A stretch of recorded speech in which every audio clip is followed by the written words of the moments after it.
Hey guys, Chris here. Tonight we have a series of stories from one of our viewers who lives along the St. Croix River along the Minnesota-Wisconsin border. And his encounters that he had happened around his property over a few years. Very interesting. We're going to interview him. That's next.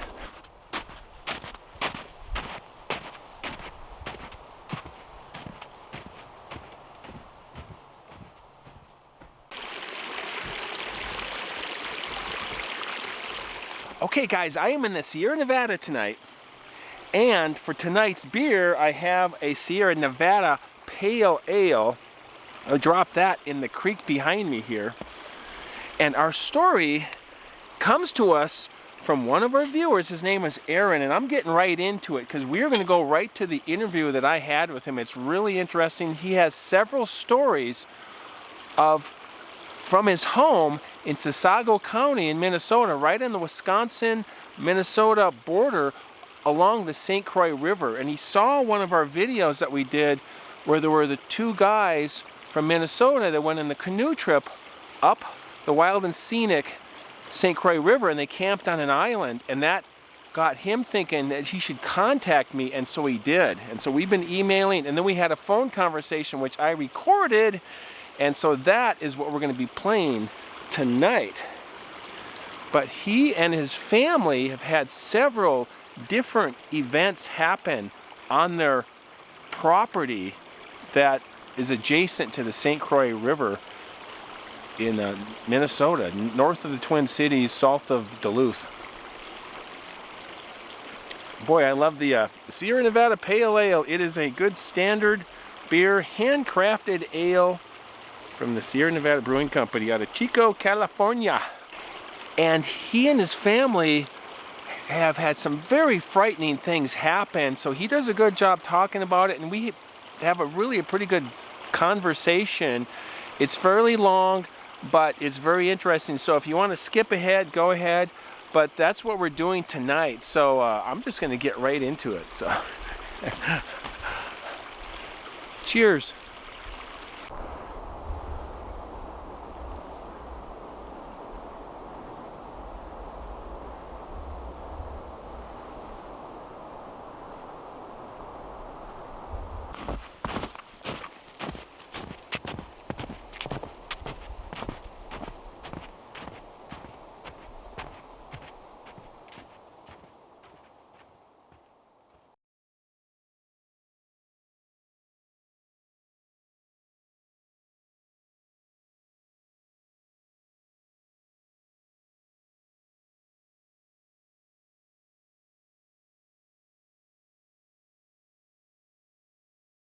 As things started to add up, and if we talk about the different things that happen, then eventually you start to look for answers, and you start to think about, well, what in the world, and it was just very interesting that the area is somewhat flat on this side, except for in this wooded area where there are two very large hills and mounds that are heavily wooded, and then I went up there.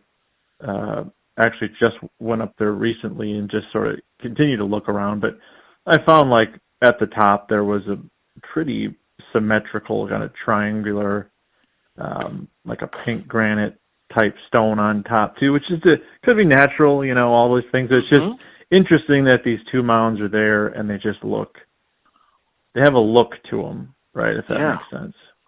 So prominent. Is there any trees or anything grown on them, or are they just kind of separate and in the forest? No, they're growth. They have growth on them. Okay. So they've been there. They're in the woods. So they've been there, and there's trees in there that are over 100 years old. Yeah. And so are they similar in size and shape? Yeah. It feels man-made, possibly.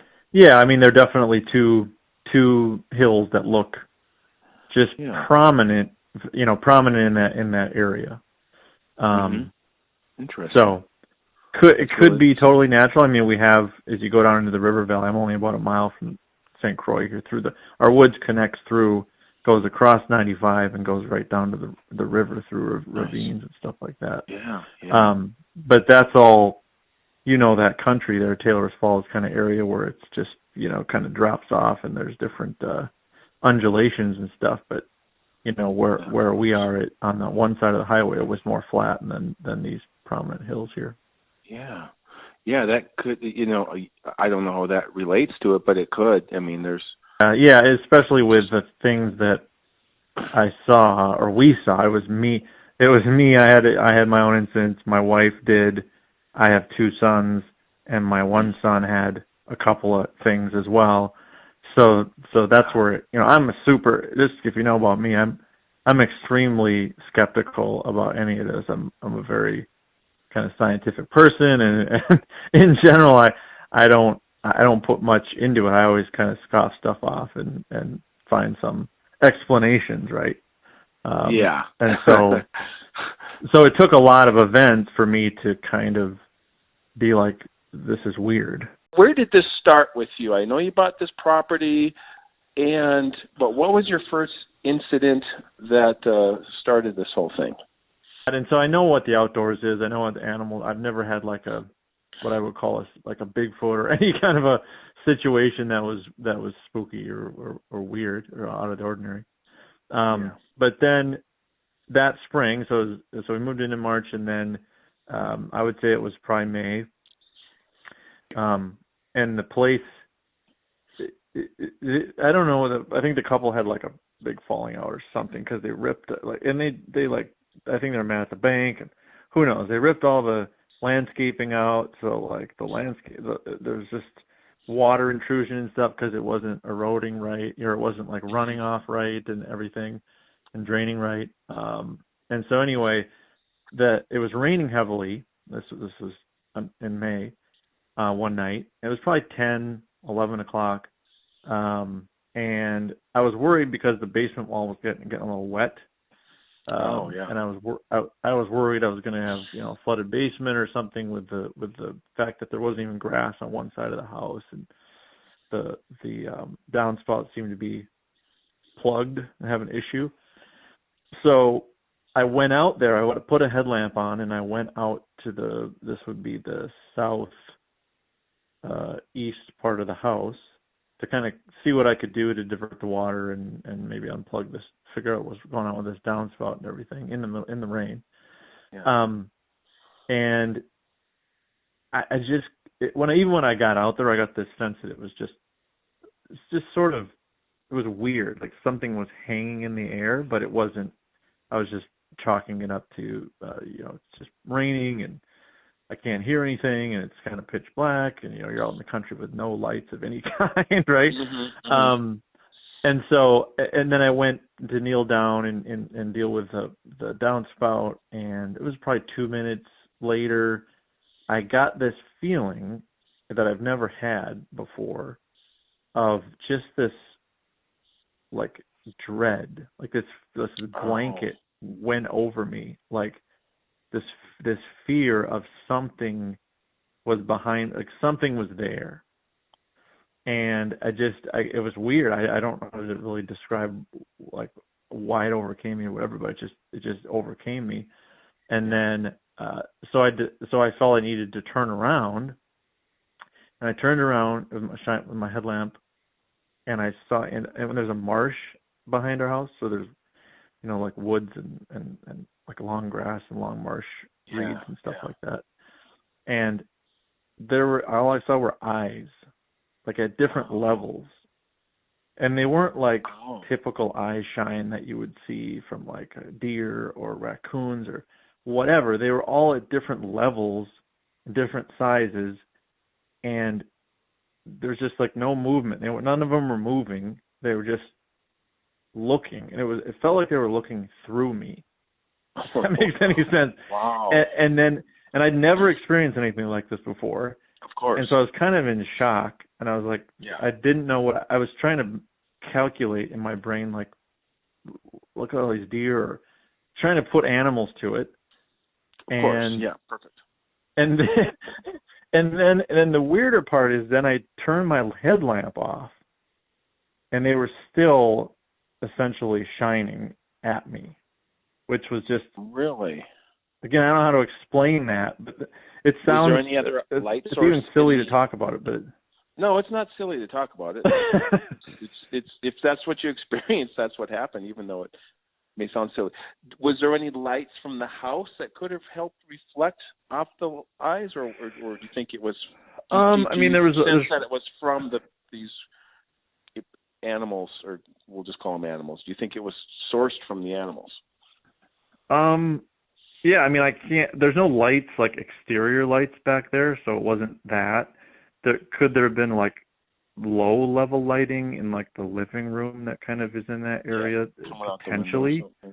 Potentially, yeah. I can't say I completely could rule that out, but anyway, it was just so they were just there, and they just looked strange, right? And so I immediately, after I took that in, I just turned quickly and went inside very quickly, and and then I looked. We tried to look out the window because I went in and my wife was in there, and she was like, "What's going on?"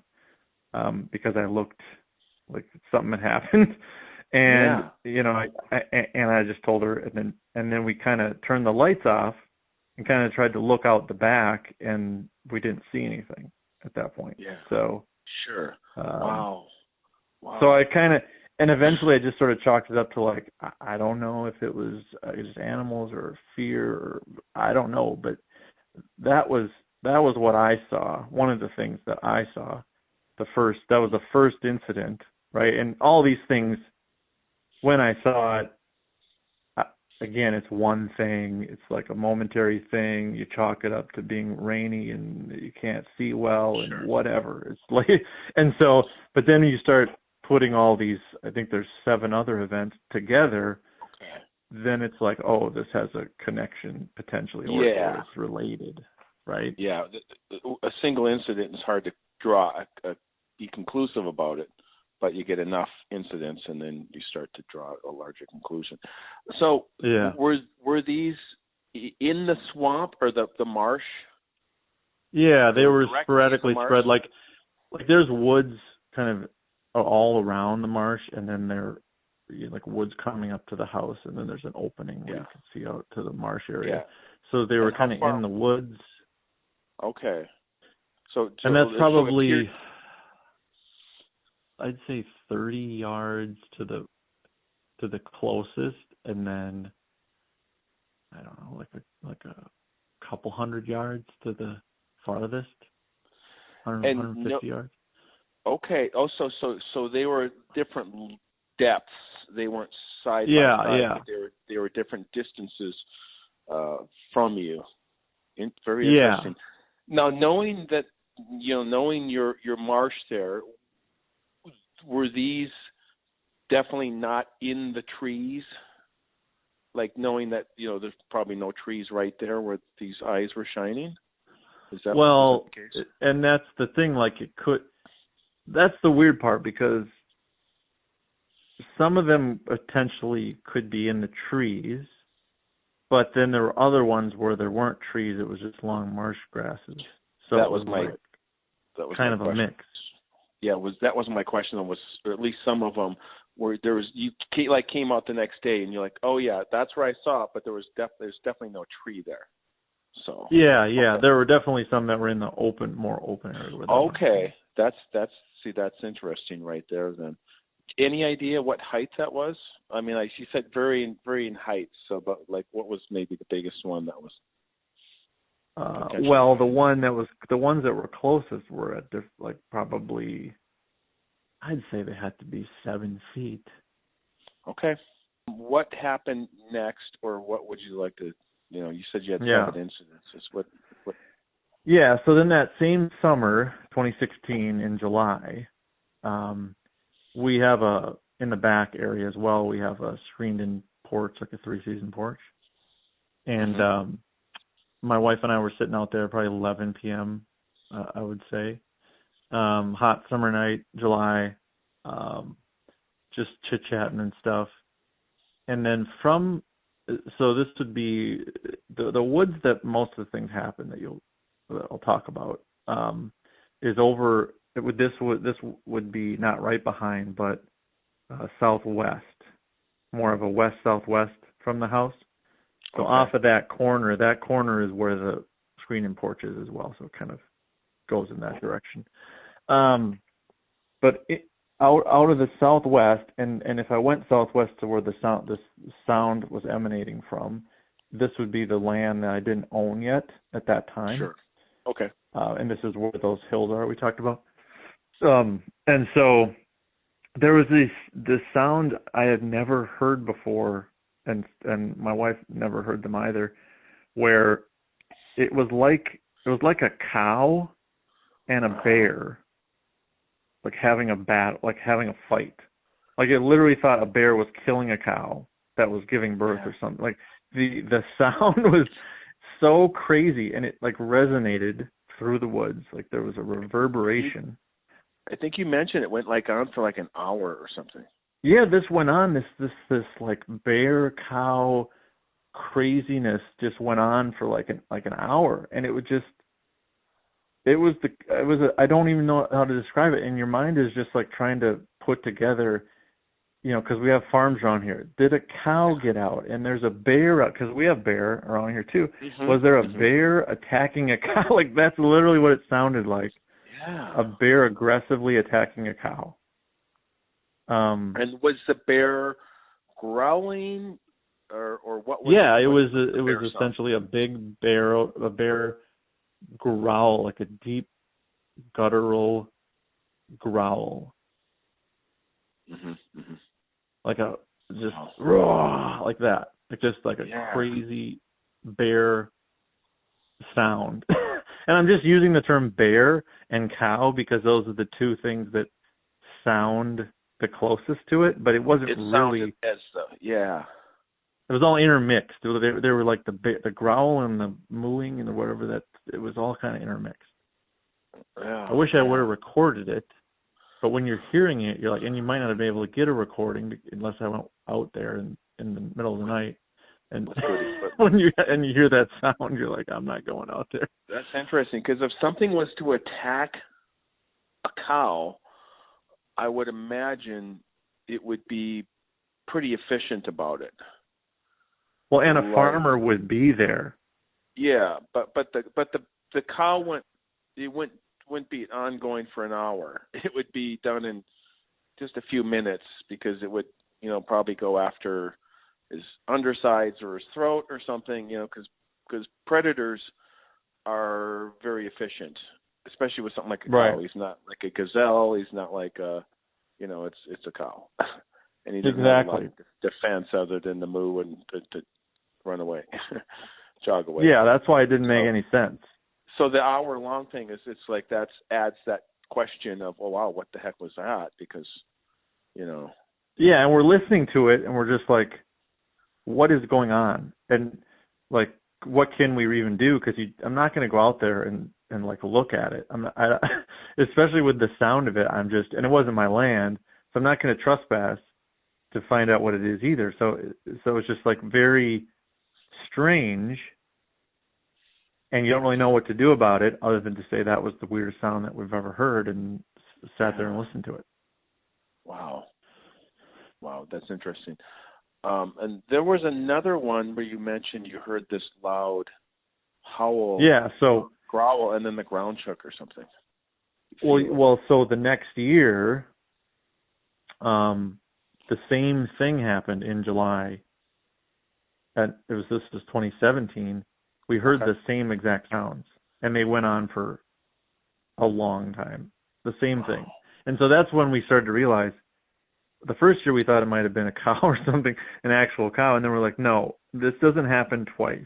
You don't have that type of cow attacking or a bear attacking a cow happen twice. That's not. Yeah.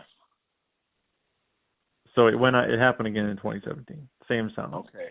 Yeah. And my wife, I was just asking her questions last night to make sure that I understood her experience, and she said she actually heard that same sound again in 2022 in the summer. And she didn't. There. She must not have said anything to me or something, but she said she kind of thought she heard it again. Yeah.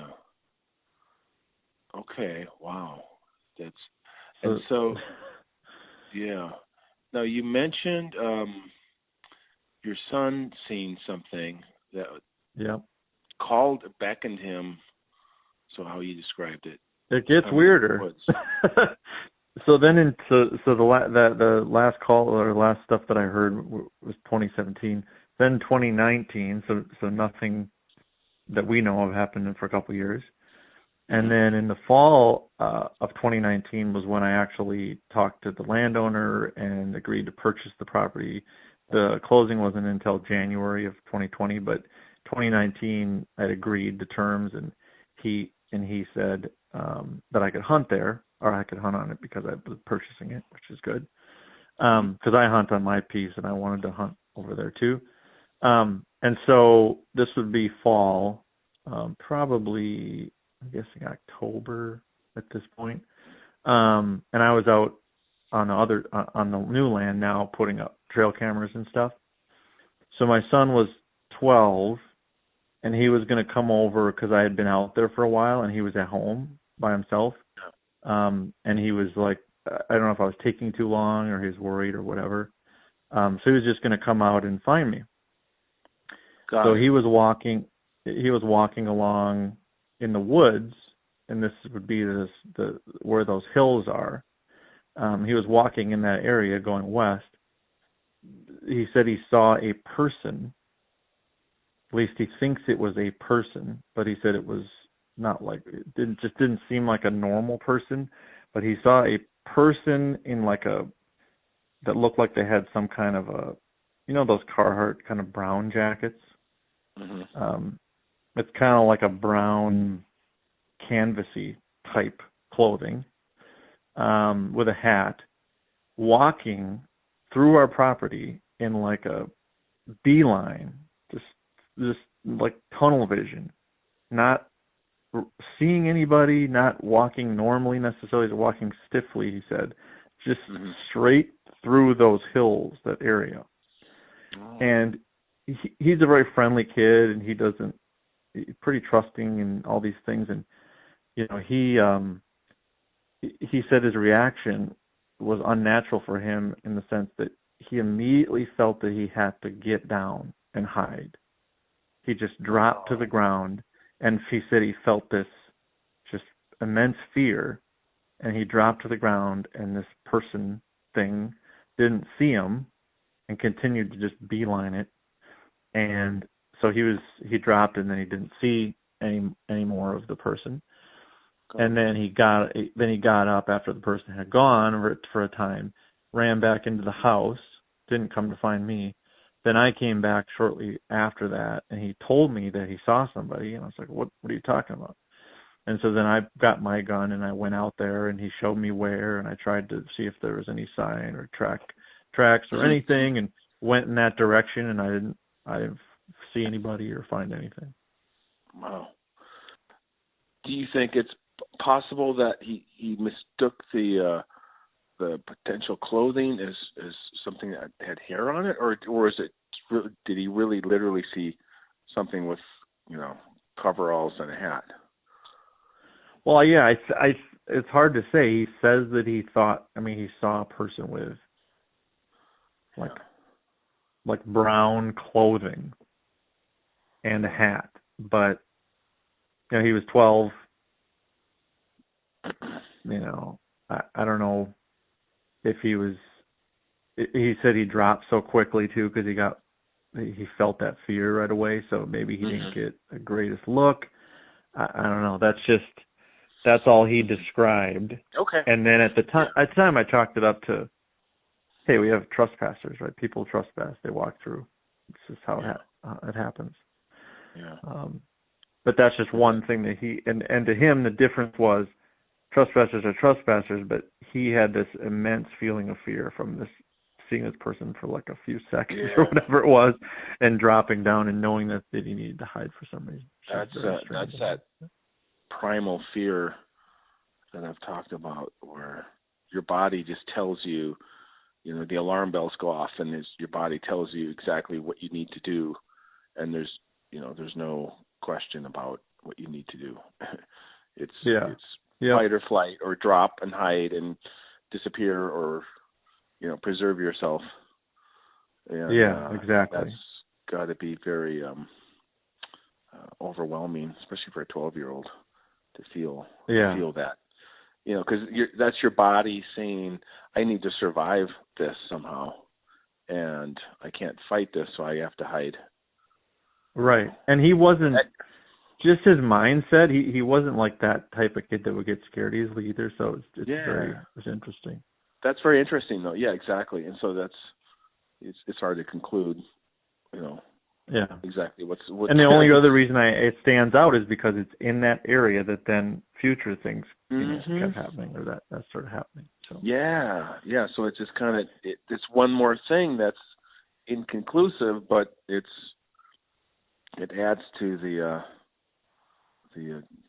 mystery and the or whatever that's going on there. So okay. Yeah, the definite strangeness that's going on. The strangeness. So then that happened. That was fall 2019. Then purchased the property in early January 2020. My wife, it was probably 18th or so of January, somewhere just after mid-January.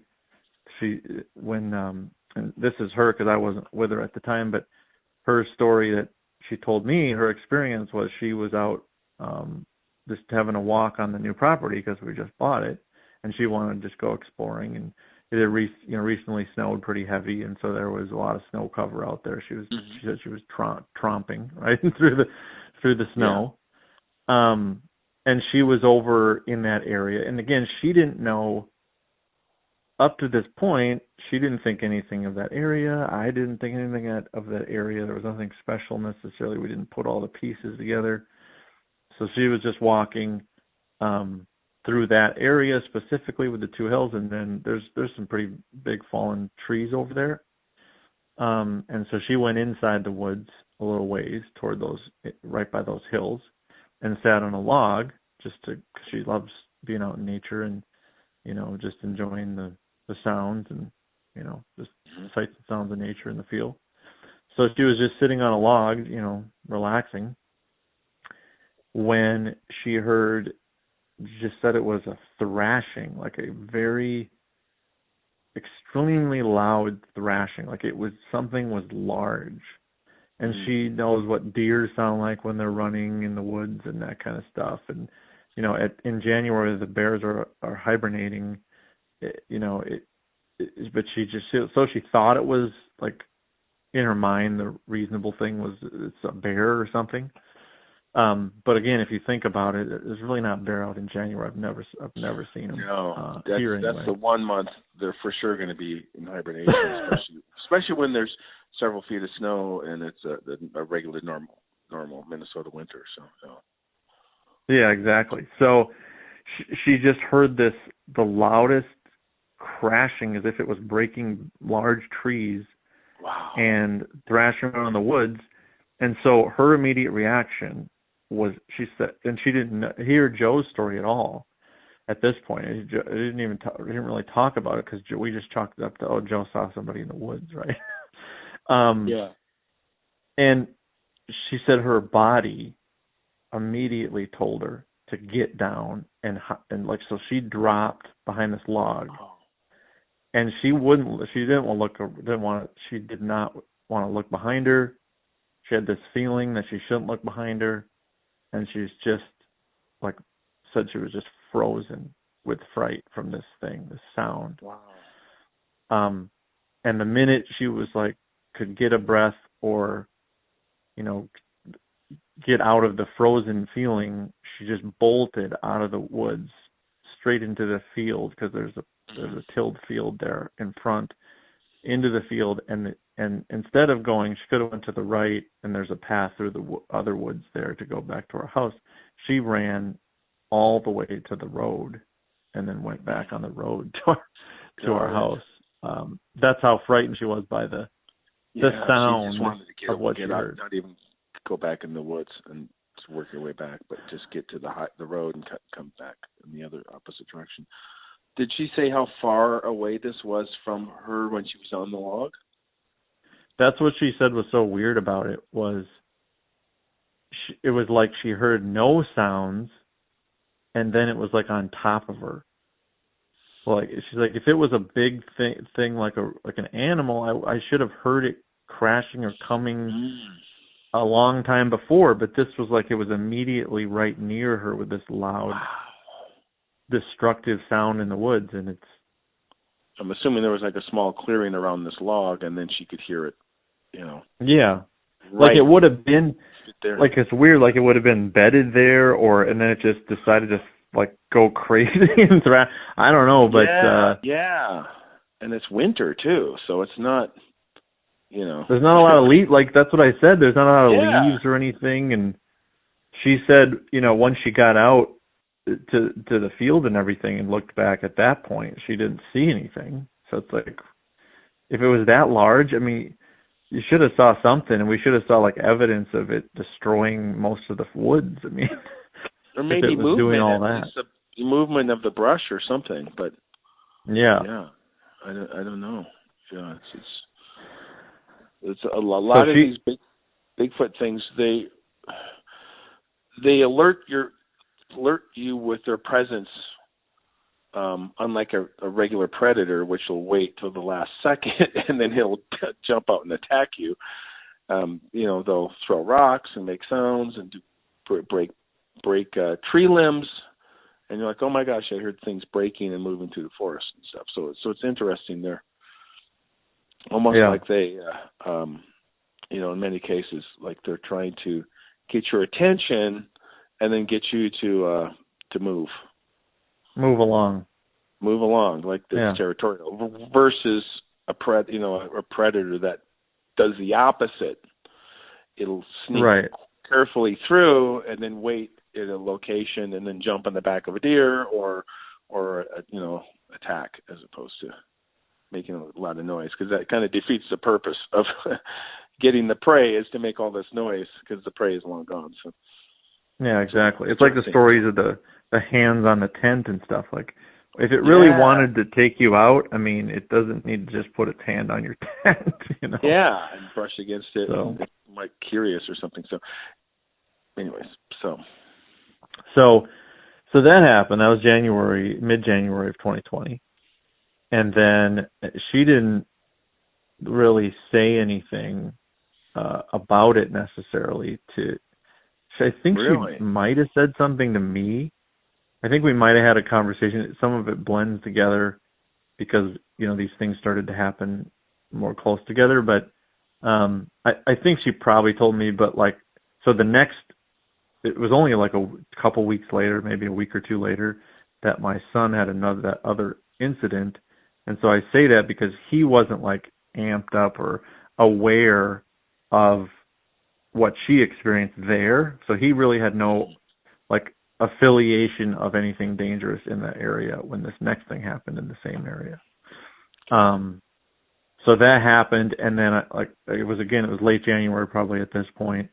He had a friend over for a sleepover, and they wanted to go out on the land because the friend hadn't seen the land that we just bought either. They just wanted, kids wanted to go horse around the land, which is good. And so they just went around and did a bunch of hikes. This was late afternoon. It's probably 3:00 when they set out, and it got dark around 5 probably at that time. Sure. And they were coming back, walking along. There's a field there, and there's the woods with the two mounds in it. And so they were walking along, and right along that side, there's now it's kind of a tractor path basically. But they just were walking along that little path along the woods. Mm-hmm. And his friend says, Joe's my son's name, but Joe, what's that? And Joe's like, what? And they said they looked over and they saw on one of the hills, just standing there, something. It just describes it as something, like we didn't know if it was a bear or a deer. And it wasn't dark at this time, but it was more, I would say getting getting to be that kind of dusk time. Yeah. And so, but they just said it was super skinny and tall and like dark. They just kept saying it was dark. It was like either covered in hair or just all black or like all shadow or whatever, but it was just this tall, dark thing. Oh my gosh. And they said to it, they were just like, hey, because they kind of were like, is it a person? Is it, like, what is it? And so they said hey to kind of get its attention, to say, like, if it would call back, like, as a person, it'd be like, oh, hey back or whatever. And it didn't say anything. And then Joe said it was kind of waving, like it's waving its one arm. Like it was either waving at them, like in a circular motion, like waving its arm, or it was doing like a beckoning motion with its arm. Okay. To sort of call them over to say, like, come into the woods, come to here. Yeah. And I think they might have said one more thing to it or something like, what, hey, or, tried to yell at it. And again, it just kept doing this motion. And then they said it started to, like, move towards them. Wow. Or they felt it was getting closer to them. And then that's when they just totally bolted across the field out into the road and, back along the highway to get into the driveway, the front driveway, to go back into the house, because they weren't going in the woods anywhere again. Did Joe mention it to you after that experience? Oh, they came running down the driveway, like full speed, and busted into the house and were visibly shaken up and saying that they saw something. And I'm like, what are you talking about, something? Like, what did you see? And then that's when they described to me this. I'm like, well, it's probably just a deer, or maybe you saw a bear, but it's January. Like, why would? And then that's when they kind of just described to me what they experienced, which they didn't really know how to necessarily describe that much. And so then it also had recently snowed, and the snow was fresh. So then the next day, because now it was dark, I in the morning, I'm like, hey, let's go out there. You show me where you saw it, and you show me, we can maybe see the tracks. If it was a trespasser or whatever the heck it was, let's go find it, or find out let's try to explain what the heck you guys saw, right? Because if it's a deer, I can easily identify that. If it's another animal, right, or if it's a person, we could see footprint. So we went out there. Went into that area of the woods, and there wasn't a single track of anything anywhere. Really? It was perfect, and it didn't snow that night or anything. It was perfectly clean snow. There was nothing. And I could chalk it up to you made it up, right? Like I kind of thought that. I'm like, these kids are 12 or whatever they were at the time. It's like just making stuff up. But to this day, he's 17 now. I asked him again recently, because I know I was going to talk to you. I'm like, you really saw all that? He's like, yes, I saw that. Wow. So. And he mentioned it was on the mound, one of the mounds. Yeah. And then you went around the mound and looked on the mound. And and there was not a single track. Obviously, yeah. Wow. Which is That's really eerie. That's the weirdness, right? That's what I mean about it's such a weird area where stuff happens, and it's not like Bigfoot stories necessarily, but it's weird. It's Bigfoot-ish, but then it's got this paranormal twist to it. You're like, okay, well, why is there no tracks? And your son, and he's not, 5 years later, you say 17, his story hasn't changed. And he just doesn't make stuff up. And he would tell me he wouldn't want to get anything out there that was not truthful, like that. He's made up stuff. Yeah. Especially 5 years later, and you're still holding to your story. It's like 2 weeks later, it's like we were messing with you or something. But no, it's 5 years later, and it's still right. Wow, exactly. Yeah, and again, it's like, how do you conclude anything other than it's. He saw it. That's mysterious. All. And he saw this, and we have somebody that saw this, but we, so there's, a lot of it's inconclusive, and yet it's a piece of a puzzle as well. So, wow. Yeah. That is really interesting. And so then. Okay. Sorry, go ahead. No, I was just gonna say we should. But yeah, let's do one more. Let's do one more, and then we could talk again though, because this is. It's getting late. I had this thought too, Aaron. I'm from Minnesota. Yeah, I knew that. And my mom and dad live in Maple Grove. It's I know where Sasago City is and all that stuff. So I don't know. Maybe it may be interesting to come up there at some point.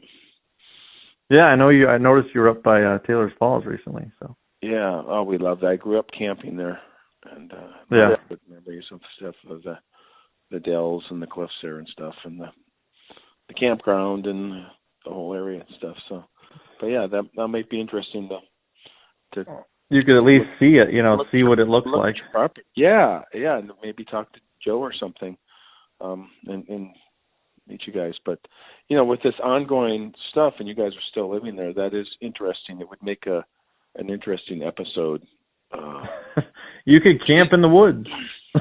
Yeah, maybe. I mean, maybe. I'm not opposed to that. It's it's one of those things that it's easy to do, and then all of a sudden you're in the middle of it, and you're like, boy, I feel like I'm over my head very quickly here. Yeah, maybe I don't want to be out here. I have the triple F going on. Fight, flight, or freeze. Let's see, which one am I going to do here? Those are my only options. I don't have phone a friend. Phone a friend is not on the option list there. Well, you have a whistle. Oh, yeah, there we go. That could be, The whistle's the option. Yeah, so shooting blindly into the dark with a handgun. Yeah, and that's a good segue to the last story. But the summer thing, she said 2022, she heard the sound again, the bellowing or whatever that sound. And then the final thing for that I've experienced out there was 2022 Halloween night. My wife went to go pick up our son who had been trick-or-treating, pick Joe up. So she goes out that direction, and there's a farm road that runs between the two plots of land, that one of them, the one on the west that I sold, and then our side with the hills and the woods and everything on the east side of that farm road. So the farm road goes all the way down and divides the two things. Okay. And she saw there was somebody out there with a car on the farm road, opening their trunk, had their trunk open. They were going to do something, probably dump something is my guess. And she goes and confronts the person, which she shouldn't have done. And he gets in the vehicle. She backs up. He leaves. And then she goes, picks up my son, or she tells me about it, and so that I can keep an eye on it and make sure that he doesn't come back or whatever. And then my friend who bought the land, he came by because we told him, because he owns the other side at this point, and he wanted to make sure, because he had equipment out there, that stuff wasn't tampered with. So he came out, sat there for a while. This was later at night, probably 11. Then he left. My son comes home.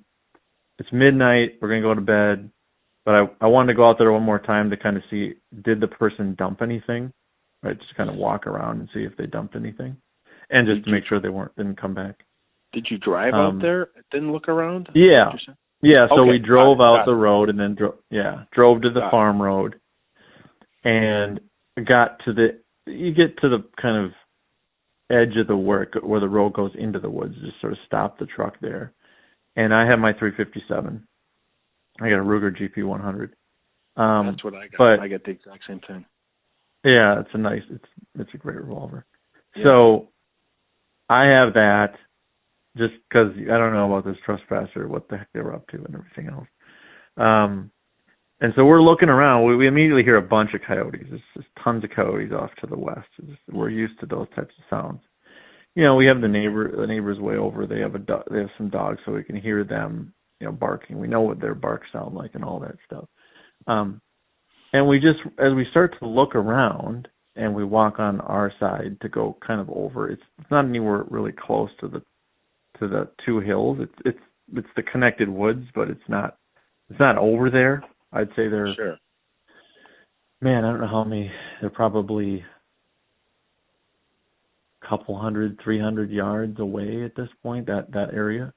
So we're standing there, and then we hear, I kid you not, the most aggressive bark howl I've ever heard. Like it was like a werewolf. It was essentially like a werewolf movie. It was the craziest sound I've ever heard. Like it was so aggressive and loud. Again, a wolf, it wouldn't even compare to a wolf. It's so loud.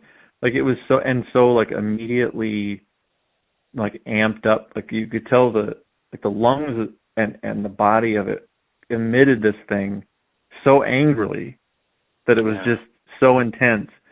And I'm not a dramatic person. I don't like usually talk like this or say these things. This was insane. Like it was insane how aggressive it was. And immediately I felt that 357 was nothing. It would have been nothing to that thing. Whatever that was, it was the most aggressive thing I've ever heard. And I just turned around and I started walking back to the truck to get in. And I'm not usually like that either. I'm not going to just get immediately scared and turn tail and run. But that thing, and then it did it again.